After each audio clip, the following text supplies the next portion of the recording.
What is going on, guys? Today I am happy to announce that we have our first ever professional interview, and we have Josh Reeves, the Brazilian fly half who played for Utah Warriors and Corinthians, and has had 26 appearances and 117 points for Brazil. So, yeah. Right, okay, so I'm going to ask you a few questions then. What would you say is your main goal for Brazil? Yeah, it's sort of twofold. We've our sort of short-term goal, main focus is qualifying for the next World Cup 2023. So that's qualification process sort of starts in the next couple of years, 2021, 2022. You know, all going right.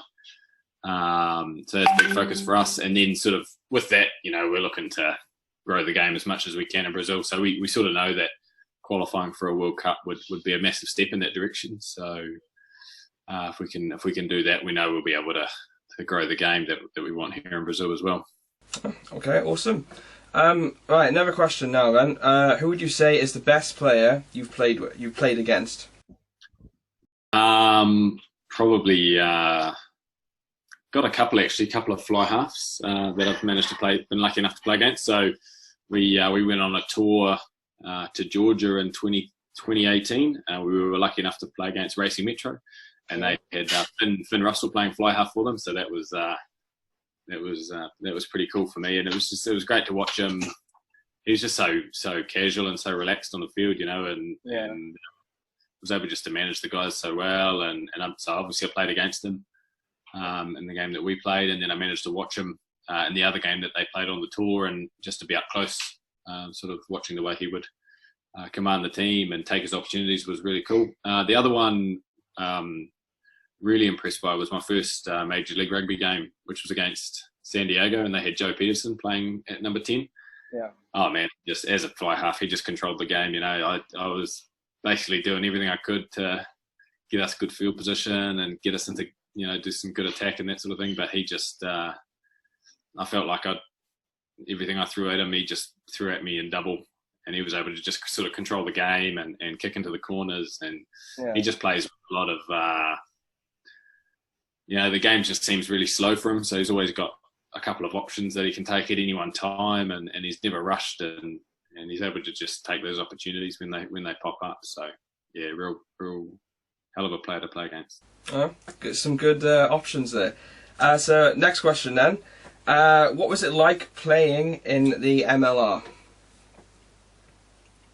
It was a lot of fun, like from a competition standpoint, from a player experience standpoint, it's awesome, you know, because you've got the American experience, travel all over the United States playing games. You know, got to go to New York and New Orleans and San Diego, these sorts of really cool places to play footy. So very lucky like that. And then the competition, it's pretty competitive. So you know, we didn't have a great season, but we were able to compete with the teams that made it to the finals and that sort of thing. So fun competition. Apart from that, we struggled a little bit at Utah the year that I was there. You know, we had a really good side, some really good players. We probably just weren't able to bring it all together for the season. You know, a couple of close losses here and there, and your season gets away on you. So, but since then they've done a really good job. They've brought in new coach Chris Lathan, so they've sounds like they've gone really well with the group, and I think they'll go well from here on out. Okay. So the next question then is, what's the favourite club game that you've ever played? Club game, probably I managed to play in the final for a local club team here in Brazil called Jacaré. We won the Brazilian National Championship in 2017. It's one of the better clubs. It's certainly probably the best club in Brazil. They're very focused on youth development, and they've sort of built their club up through the young kids grades. And so in 2016, I actually offered to go and play for them just because I liked some of the players that were there. I liked the coaching staff. I liked the direction of the club. So I basically offered to play for them. I didn't get to play too much for them because I was playing for Brazil and that. But when the finals came around in 2017, I was able to get involved, and so a couple of good wins, quarterfinal, semi-final, that sort of thing, and then we had to travel to play the final, and we actually didn't play very well. We probably should have won comfortably, but we didn't play very well, and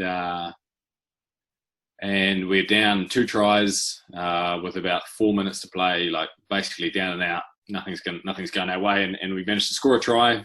Now it's last play. They kick out on the full, so drama just continues. We get a scrum, we sort of move up the field. We get a penalty, we kick to the line, a bit of pick and go, that sort of thing, and we managed to squeak a try, and it's sort of final whistle, final play of the season type stuff. So, yeah, and first national championship for a young club that is very focused on youth development, those sorts of things. So it was just a fantastic occasion for all of us involved. Yeah, sounds a good game. So next up then we have, what was your favourite player when you were growing up? Sticking to the fly half theme, I was massive fan of Andrew Mertens. I grew up in Christchurch in New Zealand, so big Crusaders fan. Andrew Mertens first up, through the sort of 97, 98 seasons was when I first started watching rugby, so I always tried to mirror myself on him as much as possible. And then not long after that, Dan Carter came through. So yeah, everything I think Mertz did up until those early 2000s sort of laid the groundwork for Carter to come in and take the position into the modern game a little bit, just with his ability to not only kick and control the game, but to be able to run and take on the line and be a physical defender. So yeah, those 2 guys. Yeah, some good picks. So next question then we have, so do you reckon the SLAR should have more teams? Yeah, I think it'll grow. I think we were going to start with 5 teams this year, and that was basically based on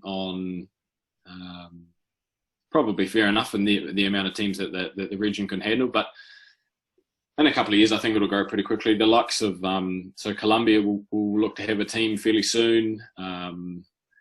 I could see Argentina having another team pretty soon, just with the massive player base that they've got. There's even talks of Portugal and Spain being involved, even though they're not South America, obviously. But there's talks of them getting involved because they've got a young, developing, couple of young developing teams that a professional team in the SLA would really benefit from something like that. Yeah.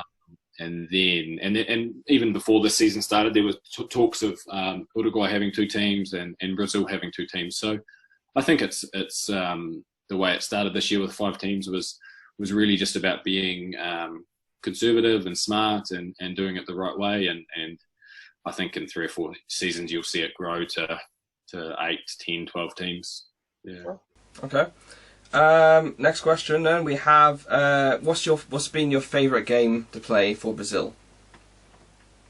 For Brazil, mate, there's been a few, like we've had some it's a real emotional we've had some real emotional games. I'd have to say we've been really lucky the last couple of years. We've hosted the Barbarians and New Zealand Māori the last 2 seasons. So I'd have to say that the game against the New Zealand Māori, massive occasion obviously for Brazil. We played in a big football stadium. We had 37,000 fans turn up, so massive occasion. And obviously me being a Kiwi, it was pretty surreal feeling for me to run out against them. I sort of, everyone talks about the haka, and I figured that the haka itself would be, I've seen 1,000 hakas obviously in my life, and I thought it would be a fairly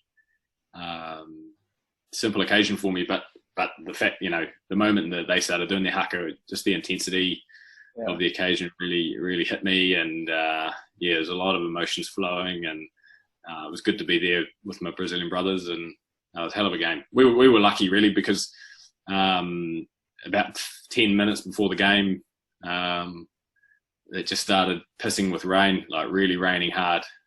Classic tropical November sort of weather for Brazil. So I remember it started raining. We're going back into the sheds, and I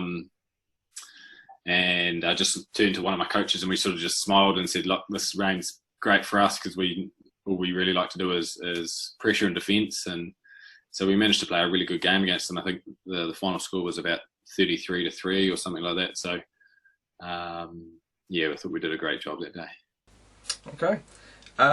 Next one then, we have Brazil or South America to host the Rugby World Cup. Would you want to see that happen? And do you reckon it will?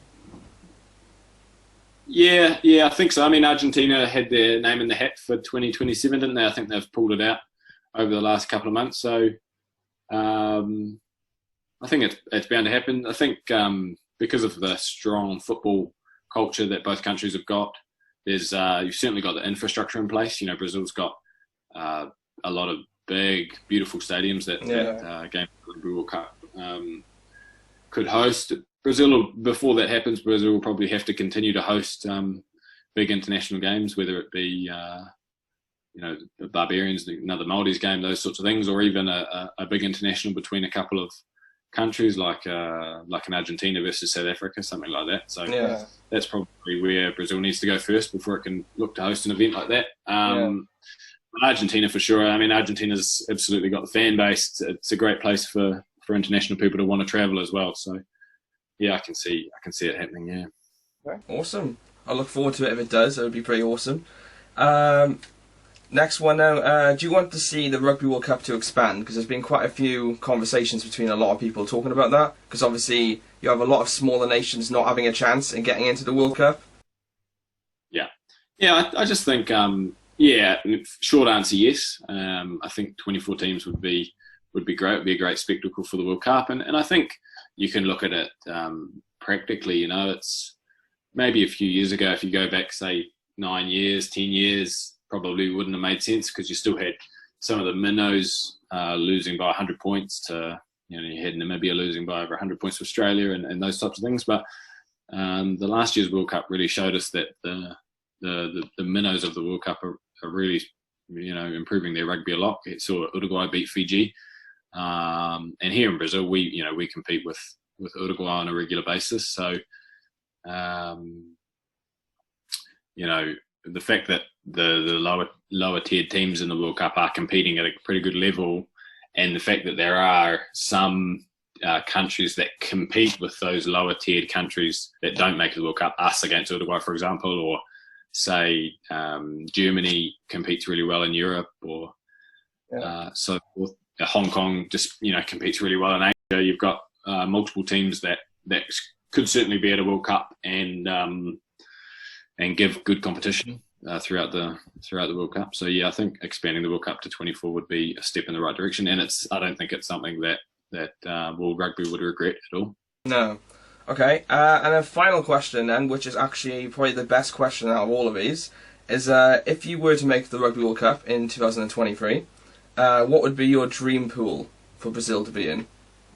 Dream pool, I'll have to try and base it off something that would be relatively realistic. I think playing New Zealand for me would be choice number one. It'd be a hell of an occasion. I had the chance to play against the Māori All Blacks, and so ticking the All Blacks box as well would be fantastic. You have to chuck Argentina in there for the national rivalry.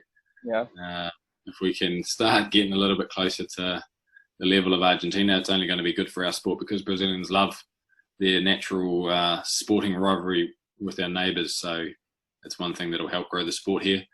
I'd love to play against Fiji. I think Uruguay showed us that South American teams have what it takes to take on the big boys. So a game against Fiji would be great. One more team, One more team. I'd have to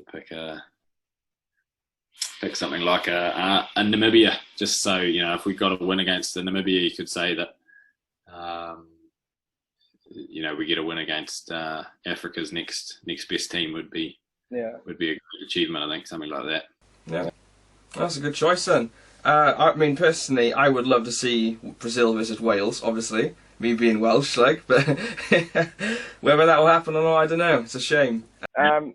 Also then, a question I haven't written down then is, I did a few videos not so long ago talking about the seeding for friendlies and stuff. Do you think something needs to be done about that? For obviously over here in Wales, we have Wales versus Argentina, New Zealand, Australia, South Africa every November. Would you want Would you want to see World Rugby do something about that so Brazil would have a chance?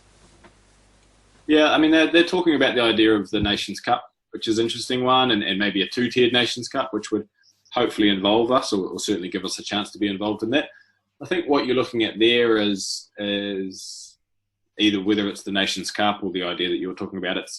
It's formalising the process a little bit more in terms of who gets friendlies and that sort of thing. So, you know, if you are say the 25th ranked team like Brazil, or 25th or 26th, then maybe each year you get to play test matches against the 22nd, the 18th, the 14th, you know, and it just works gradually like that. And then if you're the All Blacks, then you play against, if you're not playing Tier 1 test matches, then maybe you play against the 16th ranked team. If you're Argentina, who's ranked a bit lower these days, 8th or not. What are they, 10th, 8th? I think they're 8th, I'm pretty sure, yeah. Maybe their sort of tier 2 game would be against the 20th ranked team, and then you could work it out that way. Yeah. At the moment, up until now, and from my perspective, it seems to have been just a little bit of a free for all in terms of who can get games against who and at what time of the year and where it's going to be, that sort of thing. So, and we've been lucky that we've had I think Brazil's had an excellent relationship with World Rugby, so we have had plenty of test match exposure. Yeah. But yeah, as I say, formalising that process and making it a little bit more, whether it's based on results or certainly based on something that the team can build towards, would be, I think, fantastic. Part of the process would be great. Oh, okay. Well, it's been great chatting to you. Literally, this has been the first professional interview we've ever done on this channel, so hopefully everybody enjoyed watching. And yeah, maybe chat again sometime if it's popular enough. Okay. Sounds good. Okay, yeah. Let's see ya. Right guys, hopefully you did enjoy that video. It's been really interesting talking to Josh Reeves. It's been absolutely, literally insane to finally talk to a professional rugby player on this channel. Hopefully you guys did enjoy it as well, so let me know in the comment section what you thought. You probably could tell now that he's actually gone, you could probably tell I was pretty nervous. I mean, it's a pretty nerve-wracking thing to be doing your first ever interview against a pro rugby player. But yeah, it's been absolutely fun, so make sure you go and smash the like button down below to show your support for that. And if you haven't already, please go ahead and subscribe as well. We upload rugby videos every single day, guaranteed, and every single week once all this lockdown stuff is over. And yeah, this has been absolutely a crazy video, honestly. But yeah, thank you so much for watching, guys. I've been Andrew. I will see you in another video. Peace out, guys.